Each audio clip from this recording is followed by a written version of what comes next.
ETF index mutual funds నేర్చుకుని stock మార్కెట్లో రాణించాలనుకుంటున్నారా? వెంటనే ఈ నెంబర్కి కాల్ చేయండి. నమస్తే రమగారు. నమస్తే జయ. రమగారు, ఇల్లు ఇంట్లో ఉన్న వారందరూ సుఖ సంతోషాలతో ఉండాలి, సంపద బాగుండాలి, ఆరోగ్యంగా ఉండాలి. ఇలాంటివన్నీ జరగాలంటే ఇల్లాలు చక్కగా ఉండాలి అనేది మనం ఎప్పుడు చెప్పుకుంటాం. ఇంటిని చూసి ఇల్లాలని చూడాలి, ఇల్లాలని చూసి ఇంటిని చూడాలి, అట్లా చెప్పుకుంటాం కదా. అట్లనే ధన సంపద పెరగాలి, భర్త చేస్తున్నది ఏ పనైనా సరే చక్కగా కలిసి రావాలి. ఇలాంటి ఆలోచన ఉన్నప్పుడు ఆ ఇంట్లో ఉన్న స్త్రీ ఏ విధంగా ఉండాలి? ఈ కాలం వాళ్ళు వింటారా జయ? ఇంకా అంటే అది ఎట్లా అంటే రమగారు, వినేవారి కోసమే మనం మాట్లాడుకుందాం. అంతే అంతే. భర్తల వ్యాపారాలు, ఉద్యోగాలు, సంపాదన పెరగాలంటే బేసిక్ రూల్స్ కొన్ని ఉన్నాయి జయ. ఎవరికైనా భర్తలకేంటి, ఒక ఇంట్లో వాళ్ళకి డబ్బులు రావాలి, ధనం వృద్ధి చెందాలి, వాళ్ళు చేస్తున్న ఏ వృత్తి వ్యాపారాలైనా ముందుకెళ్ళాలి అంటే మొదట ఇల్లు శుభ్రంగా ఉండాలి, శాంతిగా ఉండాలి, ఇంట్లో ప్రశాంతత ఉండాలి. ఏ పూజా విధానాన్ని వీళ్ళు అవలంబిస్తారో వాళ్ళ కుటుంబాల్లో ఆ విధానాలు మానకూడదు, మార్చకూడదు. కొత్త దేవుడు అండి అని కొత్త దైవాలను తెచ్చుకోకూడదు. తెచ్చుకో, కానీ పాత దైవాన్ని విడనాడకూడదు. వాళ్ళ ఇంట్లో ఒక పద్ధతి ఉంది. ఇప్పుడు కోడళ్ళు బయట నుంచి వస్తే ఏం చేస్తారంటే జయ, తల్లుల ప్రభావం ఎక్కువగా ఉందనుకో, పుట్టింటి పూజలు తెస్తారు. తేయకూడదని కాదు, తేవచ్చు, పాతది మానేస్తారు. అత్తవారింట్లో ఒక నిత్యము అక్కడ పూజింపబడే దైవము, చేయబడే ఒక విధానము, అవలంబించే ఒక ధర్మము, ఆ ఇళ్లలో ఒక పద్ధతి ఉంది. ఎవరికైనా అన్నం పెడతారు, ఓ పక్షులు గూళ్ళు పెట్టుకుంటాయి వాళ్ళ పెరట్లో, అలాంటివి కూడా చేయ. తర్వాత ఎవరికైనా ధన సహాయం చేస్తారు, ఏటా ఇంతమందికి బట్టలు ఇవ్వాలని, ఇంతమందికి ధనం ఇవ్వాలని చేస్తుంటే ఇది కంటిన్యూ చేయాలి. అవి మానకూడదు. రైట్. అత్తగారు చేసేవి ఏవైనా, అత్తవారింట్లో జరిగేవి ముందంతా లేదండి మా అత్తగారే మొదలు పెట్టారు, నేను చేయకపోతే ఏమవుతుంది అని అడగద్దు. అత్తగారు కూడా చేసేవైతే మంచిదే, కానీ మన అత్తవారింట్లో ఒక విధానం సాగుతోంది, దానివల్ల వీళ్ళు బెటర్మెంట్కి వచ్చారు అంటే బాగున్నారు అంటే అది మానకూడదు. ఏవైనా చెడ్డ పనులు ఉన్నాయి వాళ్ళ ఇంట్లో, దీనివల్లే మీకు ధన సమృద్ధి లేదు అని మీరు ఏ పురోహితుడితోనో, ఏ జ్యోతిష్యుడితోనో, ఏ ధర్మశాస్త్రం, ఏ విచారణ చేసి చెప్తారు కదా, ధర్మ విచారణ చేసి వాళ్ళ వల్ల కనుక తెలుసుకుంటే ఆ పర్టికులర్ విధానం మానుకోవచ్చు. ఓకే. కానీ శుభప్రదమైనది, నలుగురికి ఉపయోగపడేది, ఈ ఇంట్లో నుంచి కొంత బయటికి వెళ్ళి పాజిటివ్ ఎనర్జీగా మారేది ఏదైనా ఉంటే అవి మానకూడదు. ఇల్లు శుభ్రంగా ఉంచాలంటే జనాలకి ఇప్పుడు ఓసిడి ఒకటి పట్టుకుంది. వాళ్ళు రేపు కోవిడ్ తర్వాత విపరీతంగా ఓసిడికి గురయ్యారు. అవునండి. ఓసిడిలో ఇల్లు శుభ్రంగా ఉండటం, ఎంతసేపు సర్దిందే సర్ది, తుడిచిందే తుడిచి, కడిగిందే కడిగి, కూరగాయలు విపరీతంగా కడగటం, ఎంతసేపు హెల్దీ తిండని అదో పిచ్చి.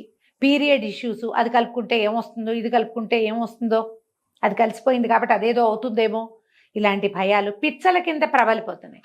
పిచ్చ వల్ల ఏమి బాగుపడదమ్మా, పిచ్చి కింద పిచ్చే డెవలప్ అవుతుంది. అవును, పిచ్చికి పడద్దు. అలాంటివి ఏమైనా ఉంటే దాన్ని రిపేర్ చేసుకోండి, దానికి వైద్యం చేయించుకోండి. కానీ అక్కడ అంటే చేయబడేటువంటి, అవలంబించబడేటువంటి ధర్మ మార్గాన్ని వదిలిపెట్టద్దు.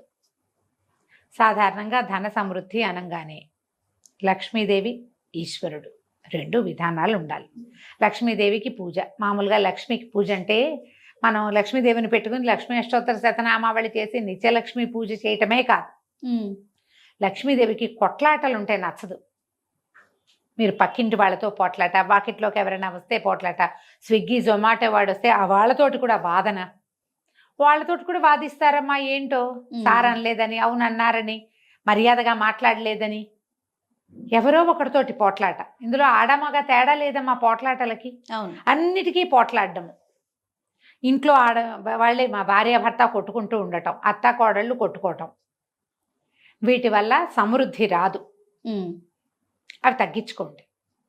వ్యాపారం పెరగాలంటే ప్రధానమైన సూత్రం అది. ఇప్పుడు భర్తలు చాలామంది అన్నదమ్ములు వ్యాపారాల్లో కలిసి ఉండి ఇళ్లల్లో సెపరేట్గా ఉంటారు. అలాంటి వాళ్ళు కూడా కనిపిస్తారు. మనము వాళ్ళకి తగాదా పెట్టేలాగా ప్రవర్తించకూడదు. సెల్ఫ్కి పెద్దపీట వేయకూడదు. సర్వతోముఖాభివృద్ధి, ఫ్యామిలీ ముందుకెళ్ళాలంటే నా సంగతే నేను చూసుకుంటా అన్న ఊహ చేయకూడదు. అప్పుడు ముందుకెళ్తాం. నీ ఒకదాని కోసం చూస్తే ఇంకేముంది, సంఘటిత శక్తులు అవి ఏమి ఉండవు అక్కడ. మనమే ఉంటాం. కొన్నాళ్ళకి మనం సెపరేట్ అయిపోతాం. ఈ ఒంటికాయ సొంటుకొమ్ము జీవితం ఏం సుఖం? దానివల్ల సుఖం లేదు కదా. అవును. లక్ష్మీ పూజ చేయటం, తర్వాత ఈశ్వరారాధన చాలా మంచిది. ఇప్పుడు మనకేంటంటే పర్వదినాలు వస్తాయి. ఇప్పుడు ఈ నమ్మకాలు లేని వాళ్ళకి ఏం చెప్తామంటే, వాళ్ళకి ఇది పూజ చేసే నమ్మకాలు పెట్టి ప్రార్థన చేసే నమ్మకం ప్రతివాడికి ఉంటుంది. పూజ ప్రార్థన రెండు సమానమేనమ్మా, ఒకటే. నువ్వు అది చేస్తావా ఇది చేస్తావా, ఏ విధానాన్ని అవలంబిస్తే దాన్ని సజావుగా అవలంబించండి. మీకు ఇంకొకటేదో మీ సిస్టము, ఆ సిస్టంలో కూడా దానము, ఇతరులకి సహాయము, ధర్మ ప్రవర్తన అన్ని ధర్మాల్లోనూ ఉంటుందమ్మా. కదా, దేనిది దానికే, దేని రకం దాందే. వాళ్ళకి ఏదో చెప్తారు, ఇంత ఇంత దానం చేయాలని, ఇంత కలిసి ఉండాలి, ఏవో ఉన్నాయి కదా, ఇది ధరించాలి, ఇప్పుడు పూజ చేయాలి, ఈ సమయంలో ఉపవాసం ఉండాలి, అందరికీ ఉన్నాయి. మీకు ఏది ఉంటే అది పాటించండి. ఏ రకమైన ఆరాధన ఉంటే ఆ రకమైన ఆరాధనని ముందుకు తీసుకెళ్ళండి. ఈశ్వరుని పూజ కూడా ఖచ్చితంగా శివారాధన ధన సమృద్ధికి కారణమవుతుంది. శివుడు ఐశ్వర్య ప్రదాత, మోక్ష ప్రదాత కూడా. ముందు ఐశ్వర్యాన్ని సాధించండి, మీకు లభించిన ఐశ్వర్యాన్ని పంచండి ప్రపంచం మీద. అప్పుడు మోక్షం వైపుకు వెళ్లేందుకు కూడా దారి కనపడుతుంది. అంతే. మీకు వచ్చిన దాన్ని మీరే దాచిపెట్టుకుంటూ ఉంటే కొన్నాళ్ళకి ఏమవుతాం, నరకంలో పడతాం మనం. మోక్ష సాధన లేదు. ఇంకా మనకి ఎంత వచ్చినా సరే అందులో నుంచి కొంత దానం చేయాలి, కొంత ప్రపంచం మీద ఖర్చు పెట్టాలి, కొంత ఇతరులకి అయాచితంగా ఇచ్చేసేయాలి.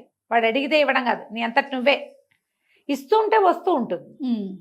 వ్యాపార సూత్రంలో ప్రధానమైనది జయ, ఎంత బయటికి వెళ్తే అంత వస్తుంది. 10 వాళ్ళని పెంచుకోండి.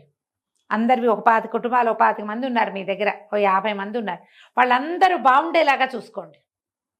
అందరూ సంతోషంగా ఉండాలి. ఎవరికో ఏదైనా ఇబ్బంది వచ్చింది, ఈ సంస్థ ఇది ఎవరైతే ఉన్నారో వ్యాపారస్తులు, మేము ఉన్నాం పర్వాలేదు మేము చూసుకుంటాం, వాళ్ళు ఇంకా లాయల్గా పనిచేస్తారు. దాని నుంచే కదమ్మా డబ్బు వచ్చేది. మన వ్యాపారం ఇంకా బాగా పెరుగుతుంది. ఇవన్నీ బేసిక్ రూల్స్ కదా. అంతే కదా.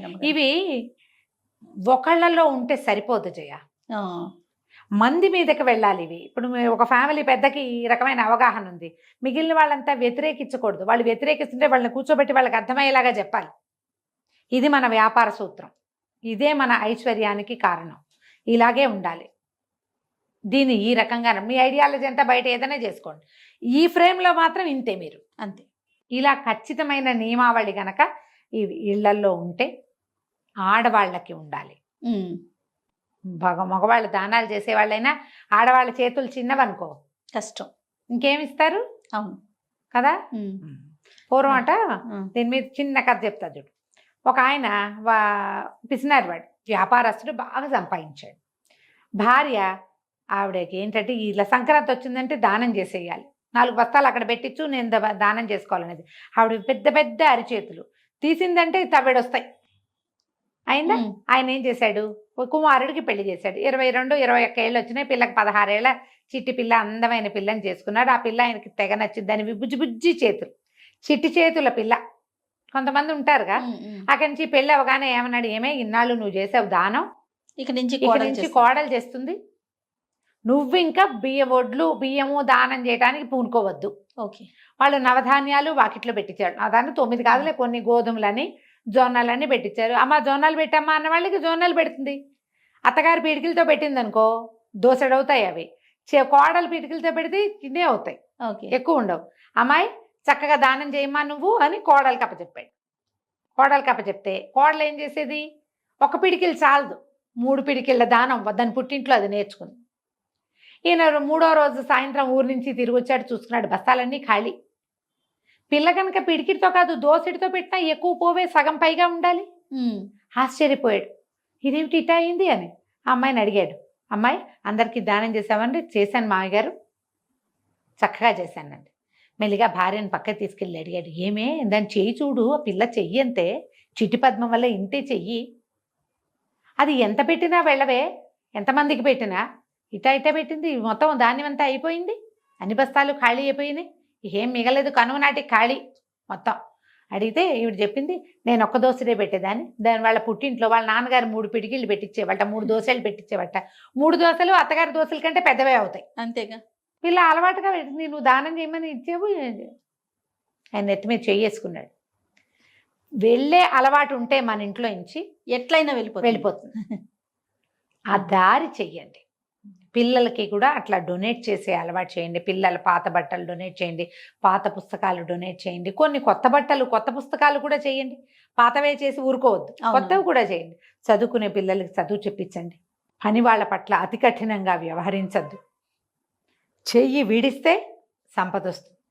లక్ష్మీ పూజ, శివారాధన ఈ 2 నియమంగా ఉంచుకోండి. రైట్. నమస్తే అమ్మగారు. నమస్తే జీ.